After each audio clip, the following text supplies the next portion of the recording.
Hey, what's going on? You know who it is. You know what it is. It's funny how Pacquiao fans seem to have memory lapse because they love to talk this shit about Floyd and talk about Floyd and steroids. Well, let's go back down memory lane. It's funny how ESPN never talked about this story with Manny Pacquiao shit, but they sure had something to say about Floyd and the IV. Okay, let's go down memory lane. Remember this, you guys? Remember this, Pactards? Listen closely.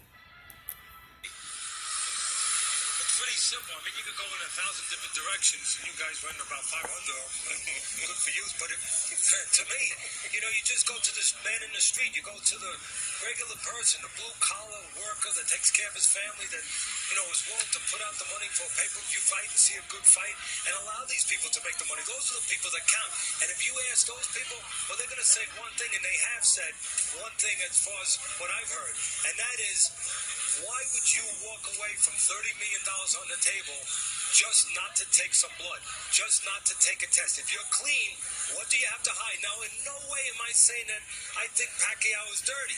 And no way am I saying that all the blame goes away from Mayweather and not making this fight. All I'm saying is that is what the regular man, the common man out there, and he has a right to think that and to say that.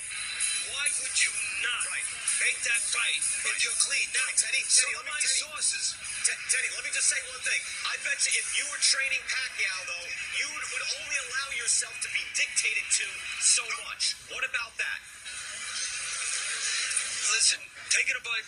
Neither one of us are doctors, but I can tell you that doctors have stated that taking blood for a test does not weaken you. It does not. Now, psychologically, some people don't like it, but hey, Pacquiao had some tattoos on him, I think I saw. So you can't say he's afraid of needles. I don't think we can go and say that. So, if it's really taking the blood, from what I understand, Mayweather's people were willing to make a concession where it would be 2 weeks away, where he would have enough time, if that was really the fear, that it seems like that could have been overcome.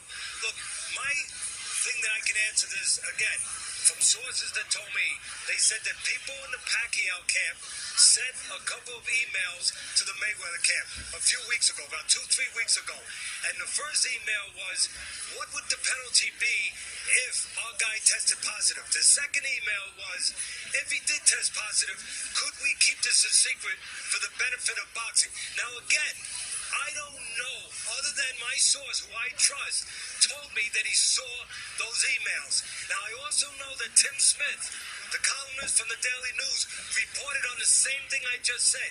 Now, if that's true, again, that doesn't prove anything definitively, but you just wonder why those questions were being asked. All right, but they also could be setting up just the parameters of the whole thing, although that sounds very fishy, of course, Teddy, but that's still a possibility. Teddy, thank you so much. I'm going to talk to you more about this a little later on. Yeah, see, you motherfuckers seem to forget that. See, it was Manny Pacquiao making all them fucking excuses about he afraid of needles, but he got tattoos and all that shit. The fight didn't happen because of Manny Pacquiao. Manny Pacquiao was the reason. Now, it's funny, once again, you had everybody trying to blame Floyd for asking him to take random drugs. Oh, who is Floyd? So, but wait a minute. I thought you guys wanted clean fighters. See, once again, they had a problem because it was Floyd that asked. See, you Pacquiao fans seem to forget this, but I'm reminding you motherfuckers. Because y'all full of shit. Y'all and Triple G is some of the fakest fans I ever seen in my life. Actually, y'all more like fucking just fanboys / races and shit. But it is what it is, though.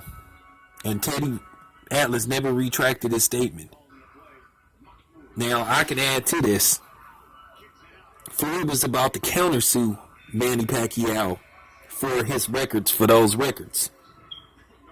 And keep in mind, Manny Pacquiao offered to drop the lawsuit against Floyd if he agreed to fight him without random drug tests. And Floyd said no. Keep in mind, steroids, PEDs, you only have a 48 hour, between 48 and 72 hours to find something. So, even if he would have had a 14-day window, he would have had plenty of time to put something in him and it'd be undetectable. You know what I'm saying? So, that shit about he'll take a drug test immediately after the fight was bullshit. But anyway, y'all Manny Pacquiao fans full of shit. But just wanted to go down memory lane since y'all always love to point the finger at other motherfuckers try to play these games that Floyd ducked Manny Pacquiao, which is a fucking lie. I'm out.